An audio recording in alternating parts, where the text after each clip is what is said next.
사람들이 복음의 진수를 우리에게 소개해주는 부분들에 대해서 신약 성경의 로마서를 많이 귀하게 생각을 합니다.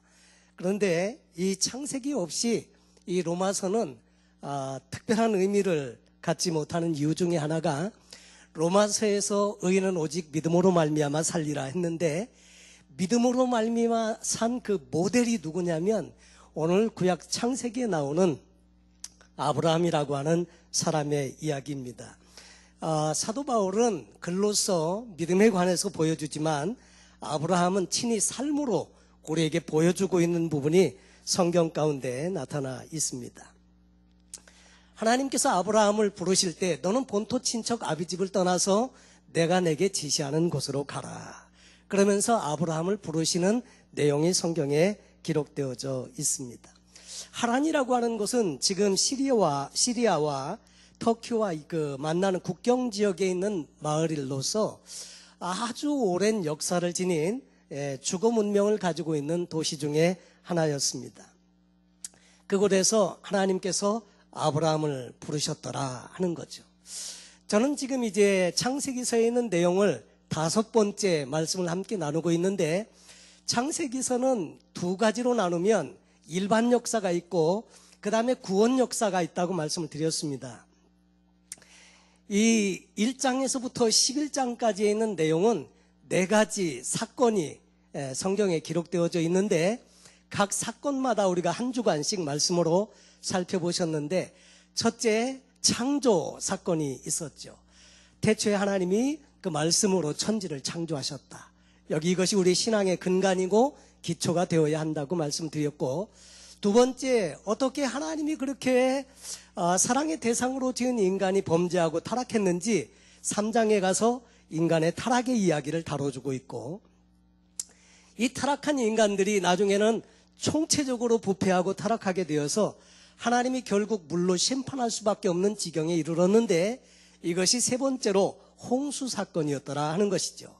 그리고 네 번째로는 홍수 이후에 그 노아의 가족들이 번성하기 시작하면서 온 지면에 편만하게 될 그 무렵에 흩어짐을 면하기 위해서 이 사람들이 큰 성과 대를 쌓고 집단적으로 하나님을 향해서 이렇게 대립했던 하나님을 향해서 거슬려서 그렇게 성과 대를 쌓았던 바벨탑 사건이 있었습니다. 그래서 하나님께서 언어를 혼잡케 하셔서 이 사람들을 다 흩어버리게 되었는데 그래서 창세기 11장까지는 그 노아의 세 아들들의 가족들이 어떻게 흩어져서 지면에 편만하게 되었는지에 대한 역사를 계속 족보로 소개해주고 있습니다. 그러면서 그 족보 중에 데라라고 하는 사람이 나오고 데라의 가족 중에 아들들이 기록이 되면서 그 중에 하나 아브라함이라고 하는 사람이 그 족보 가운데 들어가게 됩니다. 그리고 이제 12장에 와서는 그 아브라함이라고 하는 한 사람을 집중해서 조명하기 시작하는 내용이 성경의 이야기라고 할 수 있습니다. 그래서 이 전반부는 일반 역사로서 4가지 사건을 기록하고 후반부는 4명의 사람들의 이야기가 기록이 되어져 있는데 첫째가 아브라함, 두 번째가 이삭, 세 번째는 야곱, 네 번째는 요셉이라고 하는 사람이 창세기 후반부 12장에서 50장까지를 다 채우고 있습니다. 근데 어떤 신학자는 말하기를 창세기를 이렇게 둘로 안 나누고 셋으로 나눈다고 하면 아브라함을 중심으로 해서 아브라함 이전 역사와 아브라함의 이야기와 아브라함 이후의 역사로 나눌 수 있다. 다시 말해서 이 창세기의 가장 중심에 아브라함이 있다는 것을 강조해서 그렇게 말하기도 합니다. 어쨌건 오늘 이 창세기 12장에서는 하나님께서 믿음의 사람으로 부르는 사람이 있습니다. 이 사람을 통해서 하나님은 당신의 구원 역사라고 하는 것을 새로 시작을 하시게 되는데 그 내용이 오늘 창세기 12장 1절로 5절에 있는 내용입니다. 저는 오늘 여러분과 함께 아브라함의 생애에서 3가지로 살펴보길 원하는데 첫째로 하나님께서 아브라함을 부르신 것, 또 아브라함을 어떻게 믿음의 사람으로 훈련하고 준비시켰는가 하는 것, 그 다음에 세 번째로 아브라함을 통해서 하나님은 어떤 복을 주셨는지 이런 3가지 내용을 살펴보길 원하는데 첫 번째로 부름받은 아브라함의 내용이 바로 12장 1절로 5절에 나와 있습니다. 여호와께서 아브라함에게 이르시되 너는 너의 본토 친척 아비집을 떠나 내가 내게 지시할 땅으로 가라. 내가 너로 큰 민족을 이루고 내게 복을 주어 내 이름을 창대케 하리니 너는 복의 근원이 될지라. 너를 축복하는 자는 내가 축복하고 너를 저주하는 사람은 내가 저주하겠다. 그러면서 이 땅의 모든 사람들이 너를 인해서 복을 받게 될 거다. 너는 복의 근원자가 되라. 이렇게 이야기를 해주고 있습니다. 여러분, 사실 이 내용에는 아브라함의 부르심이 있고 하나님께서 일방적으로 그렇게 부름에 응했을 때 어떤 복을 주겠다 약속하는 내용이 성경에 등장을 합니다. 이것을 아브라함에게 주신 언약이라고 말을 하게 되는데, 여러분, 이 아브라함은 본래 이름 아브람이라는 말은 위대한 아버지라는 뜻인데, 아브라함은 자녀가 없습니다. 자녀가 없고 그냥 사라와 둘 뿐이에요. 근데 위대한 아버지라는 이름을 가지고 성경 역사를 시작하고 있습니다. 그런데 나중에 아브라함이라는 사람이 이름으로 바뀌게 되는데, 아브라함은 많은 민족의 조상, 열국의 아비, 그런 뜻을 가지고 있지요. 그런데 그 당시에 사람들이 흩어져 살게 되었는데, 아담 이후로 사람들이 번성해 가면서 어떻게 그 하나님을 잊어버리고 우상 숭배에 빠지게 되었는지, 이런 내용들이 성경에는 자세히 나와 있지 않지만 아브라함 시대에는 우상 숭배가 팽배해 있었더라 하는 거죠. 그런 시대에 하나님은 아브라함을 부르셨고, 아브라함은 부르심을 받았는데, 히브리서에 보니까 믿음으로 순종하여 갈 바를 알지 못하는 가운데 나아갔다, 이렇게 되어져 있습니다. 하나님께서 아브라함을 부르셔서 내가 너를 이런 복을 주겠다, 복의 근원이 될지라 불렀는데, 여러분, 아브라함은 그 하나님의 음성을 듣고 정말 복받고자 하는 열망이 있었던 것 같아요. 그래서 하나님의 음성에 듣고 반응을 하게 되지요. 여러분, 신앙생활이라고 하는 것은 다른 것이 아니라 하나님의 말씀에 내가 어떻게 반응하느냐, 이것이 신앙생활입니다. 하나님의 말씀이 있는데 이 말씀에 나는 그럼 어떻게 반응하느냐, 이것이 신앙인데, 아브라함은 하나님의 음성을 듣고 믿음으로 순종함으로 반응했다고 하는 것입니다. 그래서 순종함으로 반응을 했는데, 여러분, 사실 순종이 없다고 하면 진정한 의미에서 믿음이 없는 겁니다. 여러분, 믿음이 있다고 하면서 순종이 안 된다? 여러분, 그것은 성경에 그렇게 말하고 있지 않습니다. 믿음이 있으면 순종도 가능한 것이고, 순종이 되면 믿음이 있는 것이라고 이야기를 해주고 있습니다. 그래서 신앙이 있고 없고는 내가 얼마나 하나님의 말씀에 듣고 믿음으로 반응하고 순종하느냐에 달려져 있습니다. 성경을 많이 아는 것이 신앙이 아닙니다. 말씀을 알았으면 그 말씀대로 내가 순종하고 그 말씀대로 사는 것이 진정한 의미에서의 신앙이다 하는 거죠. 크리스찬이 그렇게 많은데 왜 세상이 어지럽냐? 그것은 알기는 많이 아는데 살지는 않는다는 거죠. 그래서 진정한 의미에서 이 신앙은 행함을 반드시 수반하는 것이 진정한 신앙이 될 수 있다는 것을 야고보서가 이렇게 말합니다. 행함이 없는 믿음은 죽은 믿음이라고 야고보서 2장 17절에 기록하고 있습니다. 행함이 있어야 진정한 의미에서 신앙이 있고 믿음이 있다. 그런데 이 부르심을 받은 사람이 순종함으로 반응했고, 그래서 하나님의 말씀을 쫓아서 갔는데, 근데 어디로 가라는 지시를 받고 출발은 했지만 목적지는 몰랐습니다. 여러분, 성경에 보니까 데라는, 그 아버지 데라는 갈대아 우르에 있을 때 원래 이 데라는 가나안으로 가고자 하더니, 가나안으로 가려고 했던 사람은 아버지 데라였는데, 데라는 하란이라는 곳에 와서 정착해서 살았습니다. 거기에서 살다가 데라는 죽었고, 그때 아브라함이 하나님의 음성을 거기서 듣고, 이제 하나님의 음성을 듣고 믿음으로 반응해서 출발을 하는데, 히브리서에 보면 갈 바를 알지 못하고 갔다.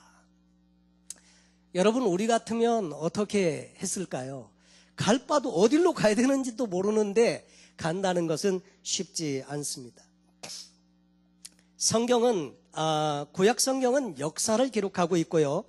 또 다른 한편으로 구약 성경을 뚫는 그 성경 전체를 흐르는 그 핵심적인 메시지 중에 하나가 언약이라는 것이 있습니다.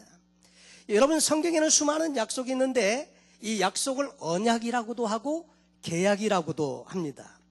근데 이 히브리인들은 성경을 볼 때 성경이라고 말하지 아니하고 이 모세가 쓴 5권의 성경이 있는데 창세기, 출애굽기, 레위기, 민수기, 신명기를 토라라고 합니다. 토라라고 하는 것은 율법서라고 하는 것이고요. 그리고 성경에는 예언들이 있습니다. 선지자들을 통한 예언서가 있는데 이것을 느비임이라고 합니다. 느비임이라고 해서 예언서를 말하고, 그 다음에 성문서, 시가서 이런 것들이 있습니다. 잠언, 전도서, 아가, 그 다음에 욥기서 이런 것들을 가리켜서 시가서라고 하는데 이 성문서를 케투빔이라고 해서 셋으로 분류를 합니다. 그런데 이 권위는 토라가 가장 권위가 있고, 그 다음에 느비임이고, 그 다음에 케투빔, 이 순서인데, 그런데 우리 크리스찬들은 성경을 볼 때 그렇게 보지 않고 언약, 약속이라는 관점에서 성경을 본다는 거예요. 그래서 구약에 있는 그 구약 성경은 오래전에 주신 하나님의 언약, 그래서 구약입니다. 그 다음에 새로운 시대에 새롭게 주신 언약을, 그래서 이것을 신약, 새로운 약속, 그래서 신약이라고 보게 되는데, 구약 성경을 율법으로 보는 관점과 언약, 약속이라고 보는 관점에 따라서 성경이 많이 달라지는 것을 보게 됩니다. 근데 성경 안에는 수많은 약속이 있는데 이 약속도 두 가지로 나눌 수 있습니다. 첫째로는 일방적인 약속입니다. 하나님께서 아브라함을 부를 때는 일방적인 약속이에요. 내가 너로 복의 근원자를 삼겠다. 부르시는 거, 이 일방적인 약속이라고 볼 수 있어요. 복의 근원자로 삼겠다. 원래 하나님께서 아브라함에게 주시기로 약속하신 복이 요약을 하면 크게 세 가지로 나눌 수 있는데, 첫째로 자손의 약속입니다. 너의 그 자손이 하늘의 별과 같이, 바닷가의 모래알과 같이 그렇게 많게 하겠다. 자손에 대한 약속이고요. 두 번째로는 땅에 대한 약속입니다. 가나안 땅을 너와 내 자손에게 주겠다. 땅에 대한 약속이고요. 세 번째가 오늘 성경 본문에 나와 있는 것처럼 너로 하여금 복의 근원자로 삼겠다. 여러분, 이 세 가지 약속 중에 특별히 너는 복의 근원자가 될지라, 이것은 너무너무 중요한 하나님께서 주신 약속입니다. 근데 이 약속은 일반적인 약속이 있고 쌍방간에 책임이 있는 약속이 있는데 우리는 이것을 계약이라고 이야기하죠. 계약적인 약속, 서로 간에 책임이 있는 약속. 일방적인 약속은 약속한 사람이 책임이 있지 약속을 안 한 사람은 별 책임이 없습니다. 그런데 쌍방간의 약속은 둘 다 책임이 있습니다. 그래서 성경에 보면 하나님의 축복은 거의 대부분이 조건적인 약속인데, 이것이 너희가 어떻게 하면 내가 너희를 어떻게 복주겠다, 어떻게 하겠다, 이런 하나님의 약속들이 있습니다.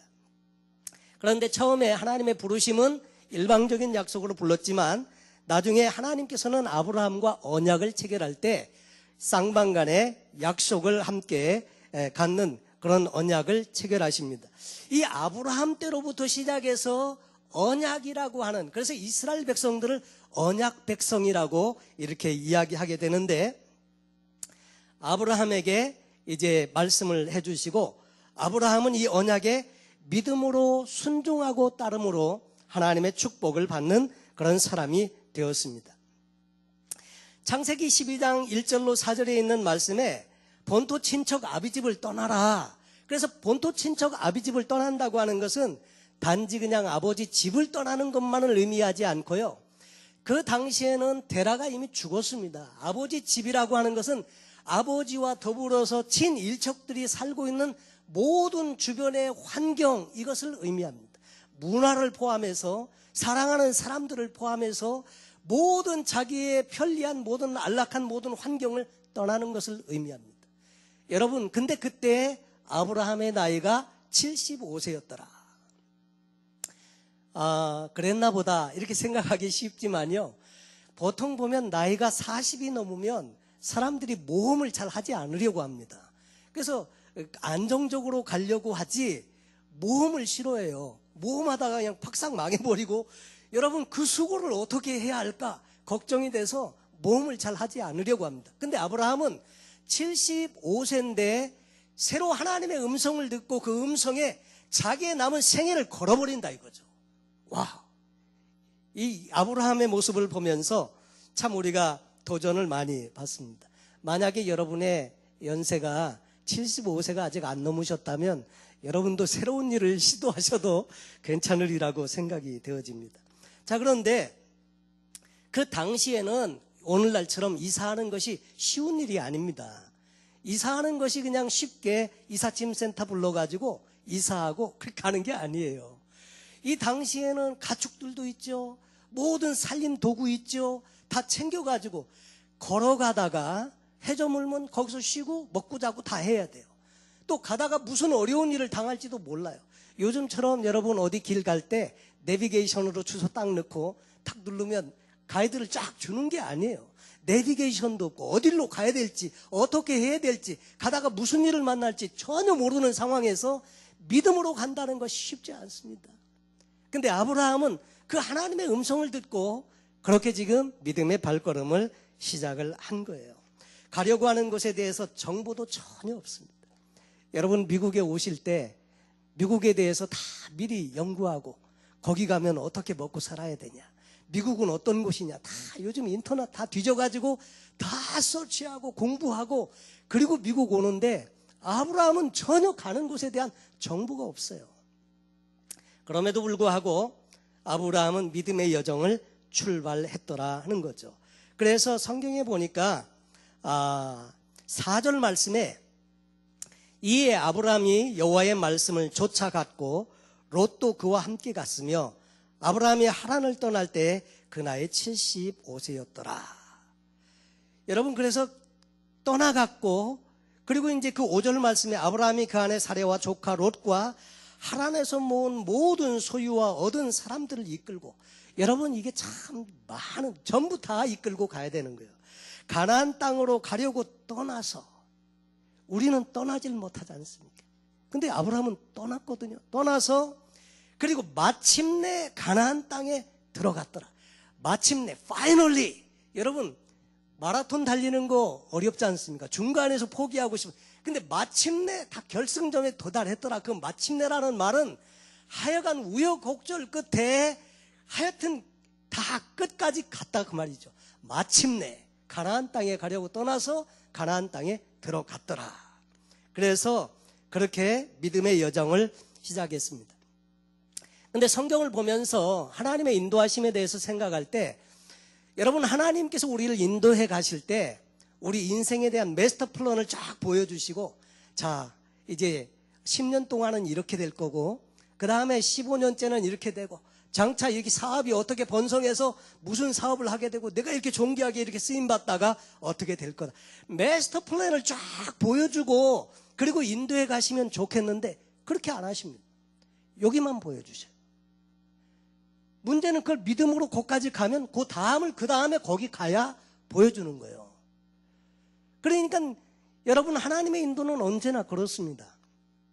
전체를 다 안 보여주세요. 순종하고 거기에 가면 그 다음 장소를 알 수 있는 거예요. 우리 신앙의 여정이 비슷해요.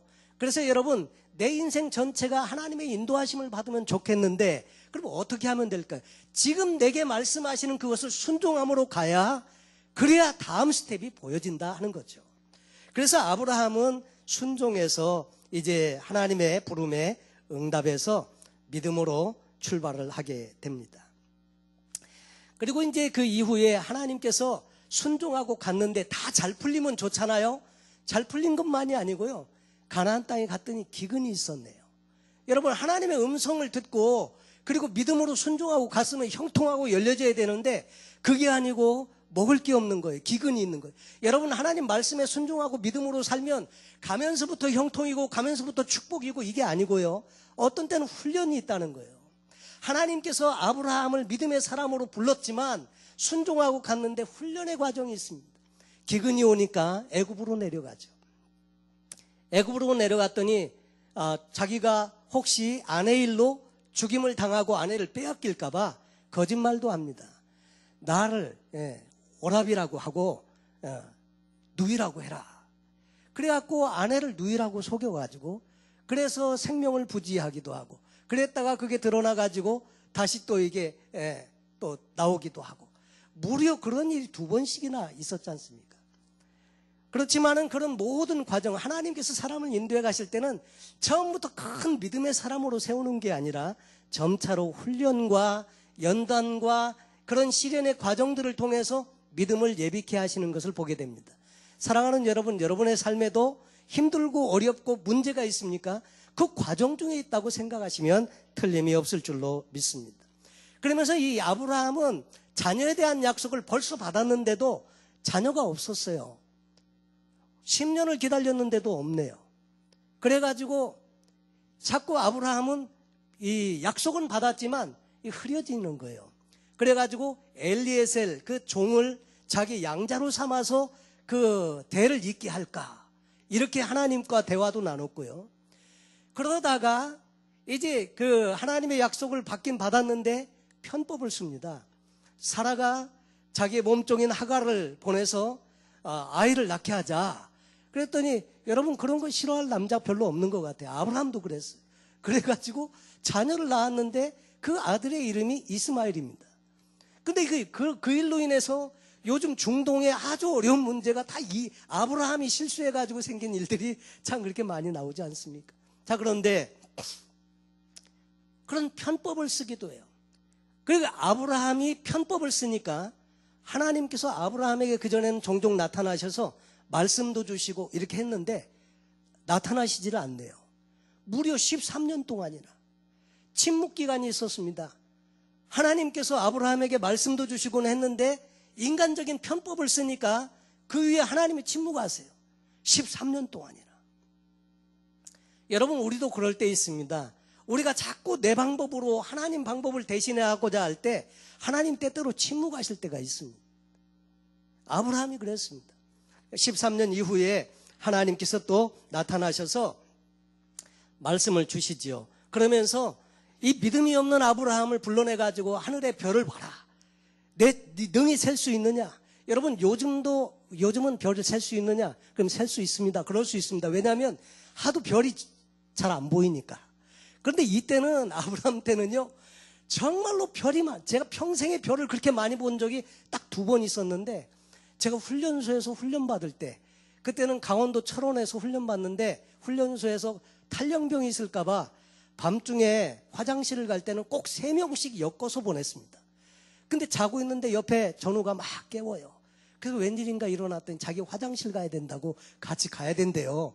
그래갖고 같이 가기 위해서 이제 내무반 막사를 나와서 화장실 가다가 문득 하늘을 쳐다보았는데, 와, 별이 얼마나 그렇게 많은지 하늘에 그냥 쫙 깔렸습니다. 그때 별이 그렇게 많은 별을 처음 보았고요. 그리고 미국에 와서 요세미티를 한번 갔는데, 와, 요세미티에 그렇게 별이 많더라고요. 한국에서 어느 분이 교사 생활, 교편 생활을 오래 하시다가 정년 퇴임하시고 오셨는데, 그때 이제 옆집에 사시던, 산호제에서 옆집에 사시던 분 집에 오셨는데 같이 해서 요세미티를 갔었습니다. 근데 요세미티에 갔는데 이분이 밤중에 일어나오더니 잠결에 딱 들으니까 저는 밖에 캠프장 차에서 자고 그분 텐트에서 잤는데 갑자기 이분이 나오시더니 그래서 무슨 큰일이 났나 그래갖고 자다가 일어나고 그분을 문으로 이렇게 봤습니다. 그랬더니 이분이 안절부절을 못하고 막 이렇게 다니다가 화장실로 가시더라고요. 갔다 오더니 또 막 돌더니 또 들어가서 주무셔요. 그래갖고 왜 그런가 그랬더니 아침에 일어났더니 이분이 하시는 말씀이, 자기가 화장실 가려고 밤중에 나왔는데 하늘을 쳐다보니까 별이 그렇게 많더라는 거예요. 그 별을 보고 그리고 놀란 거예요. 근데 이 광경을 같이 보고 싶은데 다 자고 있으니까 깨울 수가 있어야지. 그래가지고 막 빙빙 돌다가 그래갖고 혼자 이렇게 화장실 다녀왔다고 그 얘기를 하더라고요. 요세미티에 가면 얼마나 별이 많은지요. 은하수까지 다 보입니다. 아브라함 시대가 그랬습니다. 그랬을 겁니다. 그 별들을 셀 수 있냐? 셀 수 없습니다. 내 자손이 이와 같으리라. 바닷가의 모래를 셀 수 있냐? 셀 수 없습니다. 내 자손이 이와 같으리라. 이런 약속을 계속 주십니다. 그러면서 심지어는 하나님께서 아브라함의 이름도 바꿔주십니다. 더 이상 너는 아브라함이라는 이름을 사용하지 말고 아브라함이라고 해라. 아브라함이라고 하는 말은 열국의 압이라는 뜻인데 그리고 사례를 가리켜서 더 이상 사례라고 하지 말라. 사라라고 해라. 열국의 어미라는 뜻이거든요. 자녀가 하나도 없습니다. 자녀도 하나도 없는데 열국의 아비요, 열국의 어미요. 여러분 얼마나 머쓱했을까? 자녀가 없는데. 근데 그렇게 부르게 하시면서 아브라함에게 믿음을 자꾸 심어주십니다. 여러분, 그러면서 17장에 보면 99세 때 하나의 사건이 일어나게 되는데 하나님께서 찾아오셔서 내년 이맘때에 사라가 아들을 낳을 거라고 가르쳐 주십니다. 아브라함도 정말 그때가 99세입니다. 여러분, 그 이야기를 지금 25년 동안이나 기다려왔던 이야기인데 25년 동안 기다리게 하시고 지금 17장에 와서 그 이야기를 해주시는 거예요. 사라에게서 난 자녀가 내가 말한 자녀다. 그 자녀를 통해서 내가 약속한 모든 예언의 약속이 그대로 이루어질 거다. 약속을 해주시지요. 제가 산호제에서 목회를 하고 있을 때 저희 교회에 조집사님이라는 분이 있었습니다. 이분은 3대 독자고 결혼한 지 13년 동안에 자녀가 없었습니다. 그래서 이분이 한국에 나가서 인공수정을 했는데 인공수정을 할 때 확률을 높이기 위해서 수정란을 여러 개를 자궁 안에 넣는다고 그래요. 그래서 이야기를 듣기에 자궁의 정착률을 높이기 위해서 수정란을 8개를 집어넣었다고 하더라고요. 8개를 넣는데 내추럴리 쌍둥이 외에는 사람에게는 새 쌍둥이 이상 잘 안 나오고요. 그 3명 이상은 거의 대부분이 인공수정 때문에 그렇습니다. 그런데 수정란을 8개를 넣었는데 무려 그 중에 5개가 정착이 됐어요. 별로 놀라시질 않으시네. 이 5명을 여러분, 이게 정말 어떻게 아이를 이렇게 갖고 있겠습니까? 그래서 할 수 없이 산모도 위험하고 이거는 도저히 불가능하다. 그래가지고 수술을 통해서 나중에 앞에 있는 이 수정 정착된 것을 제거를 했습니다. 그리고 나중에 하나를 더 제거하고 쌍둥이만 낳자 이렇게 이야기가 된 건데 나중에 수술을 다시 받으려고 보니까 앞에 둘이 있고 뒤에 하나가 있는데 제거를 잘못하다가 실수를 하게 되면 태어날 이 아이한테 치명적인 문제가 생긴다는 거예요. 그게 너무 어렵다는 거예요. 제거하려면 둘을 제거하든지 그리고 하나를 낳든지 해야 되는데 그렇게 하는 것도 너무 어렵고 수술도 받아보니까 너무 힘들고 아프니까 그 미세스 조 집사님이 그냥 셋 다 낳겠다 이렇게 나왔어요. 그래가지고 집이 음식점을 하니까 집에서 침대에만 누워있고 밥은 그냥 식당에서 가져다 먹고 견디다 끝까지 버팅기다가 7개월 되던 때 결국 이제 C-섹션을 하고 출산을 했습니다. 더 이상 견딜 수가 없으니까. 그러니까 조산한 거 아니에요. 그러니까 이제 인큐베이터 안에다 넣고 키우는데 그 당시에 하루에 아이 하나당 인큐베이터 안에 들어가는데 1,000불씩이에요. 와, 이거는 뭐 보험도 커버가 안 돼. 왜냐하면 내추럴리 된 게 아니기 때문에. 그래서 하루에 3명이니까 3,000불씩 막 나가는 겁니다. 와, 우리는 다 그 돈 안 내고 이렇게 태어난 것만 해도 진짜 감사할 제목이 아닌가 생각이 됩니다. 자, 그런데 결국은 병원에서 퇴원을 했어요. 그래갖고 집에 데려왔는데 아들 2에 딸 1. 그래가지고 막 신문사에서 찾아와서 사진도 찍어가고 막 인터뷰도 하고 막 이렇게 해갖고 그 뉴스에도 나오고 막 이랬습니다. 이 조집사님이 한 번은 저희를 찾아왔어요. 저희도 10년 가까이 자녀가 없으니까 찾아와서 목사님도 한국에 나가서 인공수정 하시면 어떠냐고. 아니, 돈을 대주고 그런 말을 하든지. 사실 우리 인공수정할 돈도 없거니와 한 가지 마음에 걸렸던 것은 저희 아내가 기도하면서 응답을 받았다고 그러거든요. 저희가 한번 결혼하고 한 1년쯤 되었을 때 자녀를 가졌다가 한번 유산됐습니다. 샌안토니에서 목회할 때인데. 그리고 나서 아이가 계속 들어서지 않고 있었는데 그때 유산되고 난 다음에 마음이 상심돼서 기도를 하는데 하나님이 자녀를 주신다는 약속을 했다는 거예요. 저희 성도님도 그런 응답을 받았다는 거예요. 그래서 기저귀도 사다 놓고 뭐 다 했는데 한 달 지나 2달 지나 1년 지나 2년 지나 여러분 그러니까 희미해져요. 저가 목사인데도요, 그랬었었나 보다 이렇게 되더라고요. 근데 희미해져요. 근데 나중에 어느 날 집사람이 이렇게 날씨가 겨울 정도 되었었는데 몸이 아프다고 그래서 감기 증세가 있다고 그랬는데, 그럼 감기약을 먹으라든지 이렇게 말이 나와야 되는데 마켓에 가보니까 임신 테스터기가 있더라. 그거 한번 테스트해보지 그러냐. 전혀 뜻밖의 그 말이 나왔으면 제가 의도한 말이 아닙니다.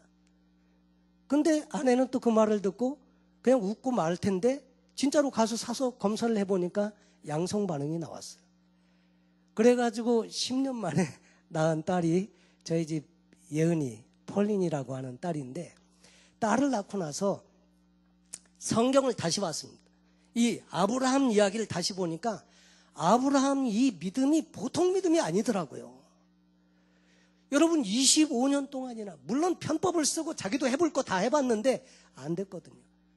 근데 정말 하나님께서 주셔서 정말 자녀를 하나님이 아브라함에게 주셨더라는 거죠. 저희 교회도 우리 서현호 집사님네 가정도 비슷합니다.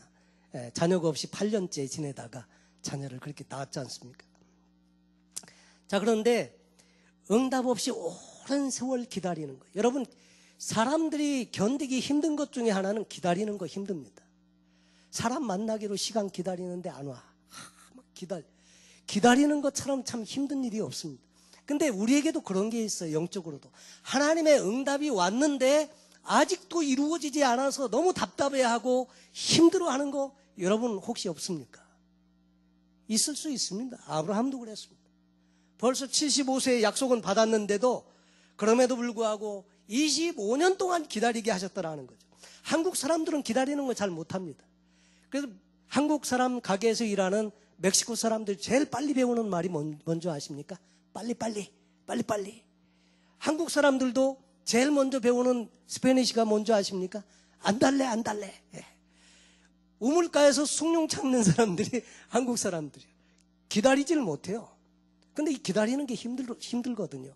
근데 하나님의 약속도 힘들어요, 기다리기가. 그런데 기다리면 때가 되면 하나님이 일하시고 역사하셔서 응답을 주시더라 하는 거죠. 믿음이 약해지지 아니하고 붙들고만 있으면 하나님이 역사하시더라 하는 것입니다. 결국 아브라함은 인내했고요, 하나님의 약속대로 자녀를 선물로 받았습니다. 근데 아브라함은 특별히 부르심을 받았을 때 믿음으로 반응했다는 거, 믿음으로 순종했다는 거, 믿음으로 가려고 떠나서 마침내 가나안 땅에 들어갔더라. 여러분, 우리 신앙에 꼭 중요한 거 한 가지, 말씀이 있을 때 순종하는 것입니다. 우리는 이렇게 생각합니다. 하나님이 오늘도 나한테 나타나셔갖고 아무개야, 내가 너를 이렇게 축복하겠다, 직접 음성을 들려주시면 나도 순종할 수 있겠는데요, 이렇게 생각합니다. 근데 여러분 아십니까? 직접 들었어도요, 사흘 지나면 긴가민가 합니다. 사람이 그래요. 사흘 지나면 진짜 그 말이 맞아? 긴가? 내가 잘못 들은 거 아니야? 이렇게 되는 거거든요. 근데 여러분, 우리는 확실하게 쓰여진 하나님의 약속이 이 안에 다 있거든요. 그러니까 나한테도 말씀해 주시면 이렇게 말할 필요가 없습니다. 이미 하나님의 말씀에 다 기록되어져 있다는 거죠. 그리고 두 번째로 아브라함에게도 믿음의 시련이 있었습니다. 믿음의 시험의 과정이 창세기 22장에 나타나고 있는데, 창세기 21장에는 모든 것이 다 좋았었습니다. 그리고 다 잘 됐습니다. 그리고 아브라함이 이제 브엘세바에서 잘 지내고 있었을 때였는데, 근데 22장에 보니까 하나님께서 아브라함에게 부르실 때 이렇게 말씀하십니다. 22장 1절에 그 일 후에 모든 것이 다 잘 됐었을 때, 그리고 이때는 어떤 때냐면 하갈을 통해서 낳은 자식 이스마엘을 사라가 원치를 않으니까 내어보내라 고민했거든요. 그도 자기 자식인데 어떻게 내어보내냐. 근데 아브라함이 고민할 때 하나님이 내보내라. 그 자녀도 내가 축복하마 한 민족이 되게 하겠다. 그런 음성을 듣고서야 내보냈거든요. 그 일 이후에입니다. 다른 자녀가 없습니다.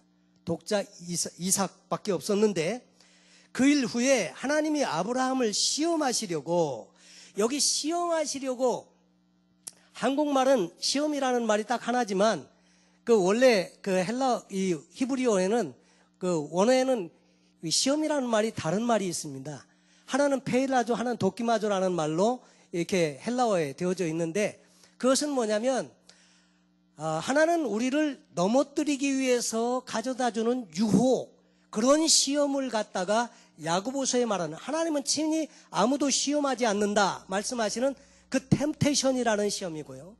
창세기 22장에서 하나님이 아브라함을 시험하시려고 하는 이 시험은 아브라함을 축복해 주시기 위해서 테스트하시는 것입니다. 여러분, 하나님께서 저와 여러분을 축복해 주시고자 할 때에도 하나님은 우리를 테스트하십니다.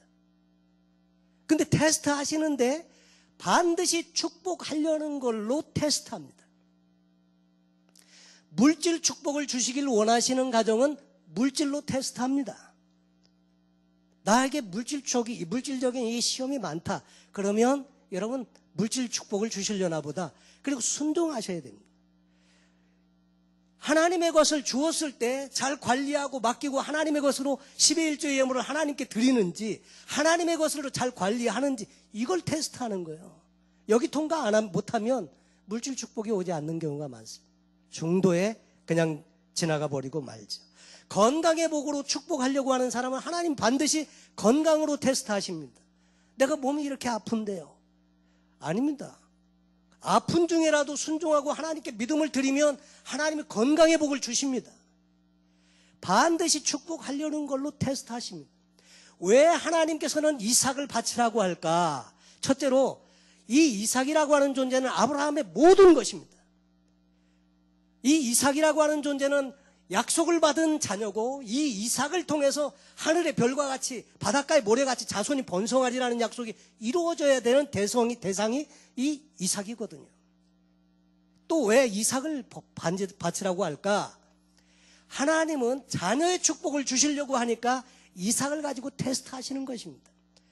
그리고 가장 소중한 존재인 그 자녀까지라도 과연 드릴 수 있을까? 하나님의 말씀에 순종할 수 있을까?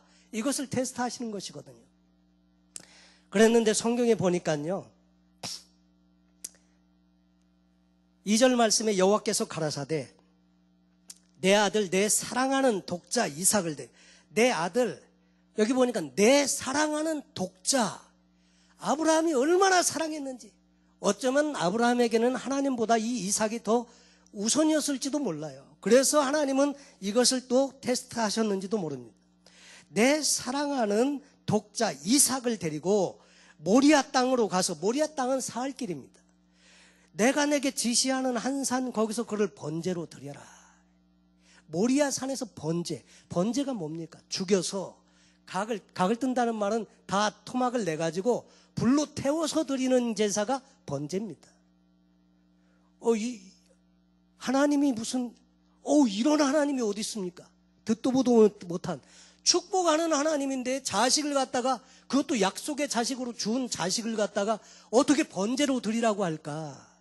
이 음성 딱 들으면 우리는 대번에 하나님하고 절교, 이런 하나님은 필요 없습니다. 분명히 이렇게 나갈지도 모릅니다.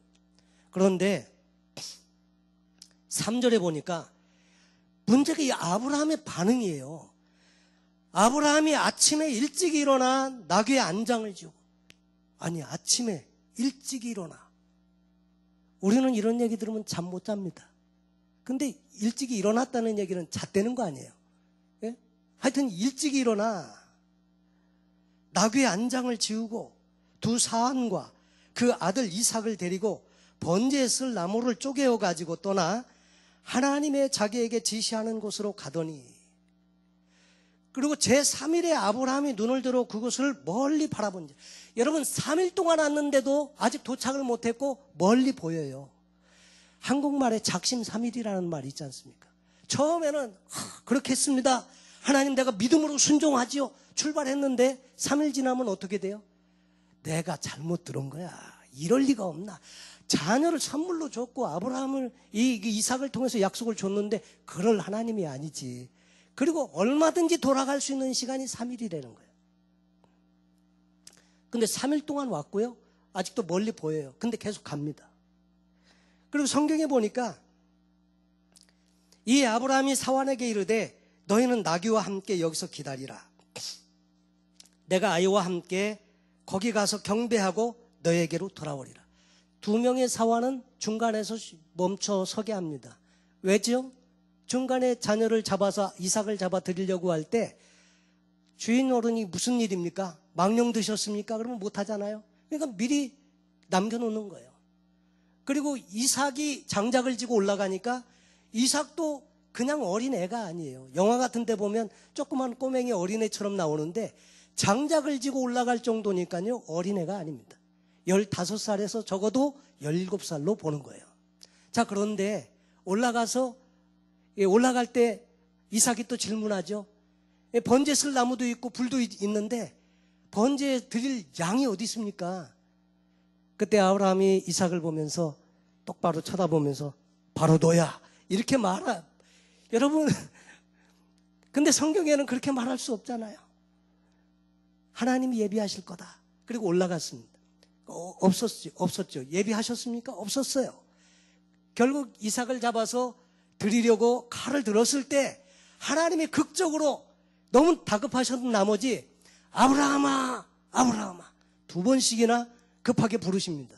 멈추게 하시고 내가 내 사랑하는 독자라도 내게 아끼지 아니했으니 이제야 내가 나를 경외하는 줄 알겠다.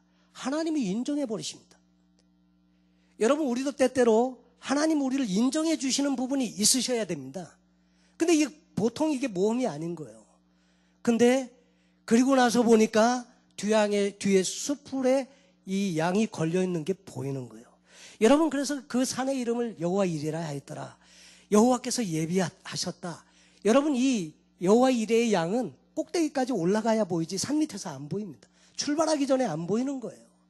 여러분, 우리도 순종하고 갈 때까지 가야 하나님의 예비하심을 경험하지 중간에 이게 안 보이는 거예요. 여러분, 순종도 끝까지 잘 하실 수 있기를 바랍니다. 여러분, 그래서 아브라함도 정신병자가 아니고서 어떻게 이런 일을 할 수 있었을까? 저는 너무나 궁금했는데 히브리서 11장에 보니까 믿음에 대한 이야기를 하면서 아브라함 얘기를 합니다. 믿음으로 아브라함은 부르심을 받았을 때에 순종하여 장래의 유업으로 받을 땅에 나아갈새 갈 바를 알지 못하고 나아갔으며, 또 17절로 19절에 보니까 아브라함은 시험을 받을 때 믿음으로 이삭을 드렸습니다. 믿음으로 드렸어요.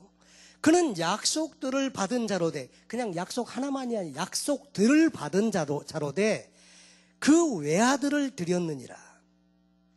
그에게 이미 말씀하시기를 내 자손이라 칭할 자는 이삭으로 말미암으리라 하셨으니 그가 하나님이 능히 이삭을 죽은 자 가운데서 다시 살리실 줄로 생각한지라. 이 아브라함은요, 어떤 믿음이 있었냐면 비록 그렇게 드려도 죽은 자 가운데서 살리실 하나님을 믿었다는 겁니다. 그래서 이게 가능했다 하는 것이죠. 여러분, 그러면서 비유컨대 그를 죽은 자 가운데서 도로 받은 것이라. 정말 죽은 거나 마찬가지입니다. 죽이려고 했었고 분명히 하나님이 멈추게 하지 않았으면 죽였을 겁니다. 그래서 결국 그것은 죽은 자 가운데서 받은 거나 똑같다. 그 얘기를 히브리서 11장에서 하고 있는 것입니다. 여러분, 믿음의 테스트를 우리에게 할 때 하나님 우리를 죽이기 위해서, 망하게 하기 위해서, 그리고 잘 안 되게 하기 위해서 테스트하시는 법이 없습니다. 우리를 잘 되게 하기 위해서 축복해 주시려고 하는 것입니다. 그런데 우리 중에 많은 사람들은 이것을 몰라서 시험 들고 타락해버리고 중다에 그만둬버리고 이렇게 하죠. 여러분, 우리에게도 하나님의 약속들이 있는데 잘 이루어지지 않는 이유들 중에는 우리가 아직 준비가 되지 않아가지고 이루어지지 않는 것들이 참 많습니다. 저도 제게 주신 이 말씀을 보면서 제게 주신 약속도 있는데 아직 안 이루어진 게 많습니다. 근데 보니까 저가 문제가 있어요. 저가 아직 준비가 안 된 거예요. 여러분에게도 그런 부분이 분명히 있을 겁니다. 그런데 시험을 받을 때 믿음으로 반응하고 하나님을 철저하게 신뢰하고 믿고 그렇게 하나님께 맡기고 순종하면 하나님이 인정해 주시는 믿음의 단계에 도달하고 자식을 죽이는 게 아니라 여호와 이레의 하나님을 경험하게 하신다는 것입니다. 신앙이 어떻게 좋아질 수 있느냐? 여러분, 이 하나님을 계속 경험하고 체험할 때 신앙이 좋아지는 거 아닙니까? 성경 공부한다고 믿음이 좋아집니까? 아닙니다. 그건 지식을 키우지 믿음을 좋게 하지는 못할 수가 있습니다. 진짜 살아계신 하나님을 경험해야, 이 하나님을 만나야, 여러분, 시간이 오래된다고 신앙이 좋아지는 게 아니더라고요. 사건입니다. 하나님을 경험하는 사건, 하나님을 만나는 사건, 하나님이 응답해 주신 사건, 이것을 경험하니까 자꾸 믿음이 생기고 신앙이 생기는 거죠. 여러분, 시험이 올 때 반드시 통과해서 이런 믿음의 복을 받게 되시길 바랍니다. 세 번째로, 이 복을 받은 아브라함에 대해서 너는 복의 근원자가 되라. 복의 근원자가 되라는 말은 부탁이 아니에요. 옵션이 아닙니다. 이것은 원어에 보면 명령형으로 되어져 있습니다. 너를 복의 근원자가 내가 되게 하겠다. 하나님의 의지가 강합니다. 되게 하겠다. 너는 그렇게 되라. 여러분, 오늘도 하나님께서는 아브라함만 그런 것이 아니라 저와 여러분도 복의 근원자로 부르신 줄로 믿습니다. 확실하게 아멘이십니까?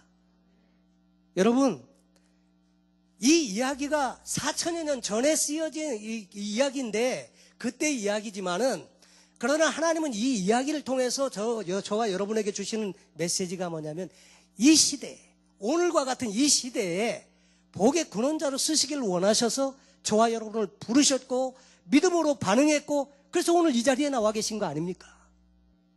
여러분, 이 복의 근원자가 되라, 부르심은 일방적인 것이지만 그 부르심에 순종하는 것은 우리 몫입니다. 믿음으로 나아간 아브라함의 모습을 보여주고 있는데, 결국 믿음으로 반응했더니, 순종하고 나갔더니, 하나님을 신뢰하면서 나갔더니 어떻게 되었느냐면 복의 근원자가 됐습니다. 아브라함은 살아생전에 어떻게 하나님의 약속이 이루어질지 모르고 죽었습니다. 그런데 나중에 보니까 그는 믿음의 조상이 되었습니다.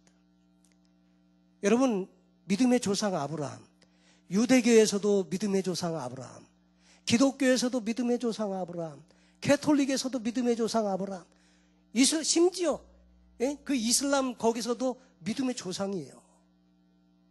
여러분, 복의 근원자, 믿음의 조상이 되게 하겠다. 그리고 특별하게 하나님께서 주신 놀라운 축복은 뭐냐면, 창세기 3장 15절에 뱀에게 저주하시면서 여인의 후손이 오면 내 머리를 상하게 하고 너는 그 발꿈치를 상하게 할 것이니라. 그때 그 여인의 후손 메시아가 이 아브라함의 혈통으로 이어진 이스라엘 자손 중에서, 그 가문 중에서 메시아가 오셨습니다. 사실 아브라함은 복의 근원자가 될 만큼 처음부터 준비된 사람도 아니었고요, 그렇게 실력 있는 사람도 아니었습니다. 처음부터 믿음의 사람도 아니었습니다. 상황이 불리해지면 자기 아내를 누이라기 속이기도 하고 그러면서 편법을 동원하기도 했던 그런 인물입니다. 그러나 결국 그는 하나님을 믿었고 순종하고 따라갔더니 하나님께서 그를 통해서 당신의 하시고자 하는 일을 이루시는 그런 인물로 만드셨다 하는 것입니다. 하나님은 오늘 우리도 복의 근원자로 부르셨고요, 아브라함처럼 믿음으로 약속을 받고 또 믿음으로 반응해서 순종할 때 우리에게 하나님의 하시는 일을 보여주시기를 원하십니다. 여러분, 믿음의 위기가 올 때 여러분 꼭 그 위기 속에서도 신실하신 하나님을 붙잡으시고요, 그리고 하나님의 하시는 일을 경험하시길 바랍니다. 창세기서에 있는 내용들은 아브라함을 통해서 그 이후에 이스라엘 모든 역사는 어떻게 이루어져 가고 있는지를 우리에게 설명해 주는데, 이 아브라함이 성경 전체의 믿음의 이야기의 조상이 된 것처럼 저와 여러분도 앞으로 저와 여러분의 후손들이 정말 우리를 귀하게 여기는 믿음의 조상으로 여길 만큼 귀한 신앙의 사람이 되면 좋겠습니다. 오늘도 이 말씀을 기억하시면서 늘 아브라함처럼 믿음의 사람으로 이 현대를 살아가는 복된 저와 여러분 되시고 하나님의 축복을 누리시고 또 전파하시는 복된 저와 여러분 되시길 예수님의 이름으로 축원합니다. 기도하겠습니다.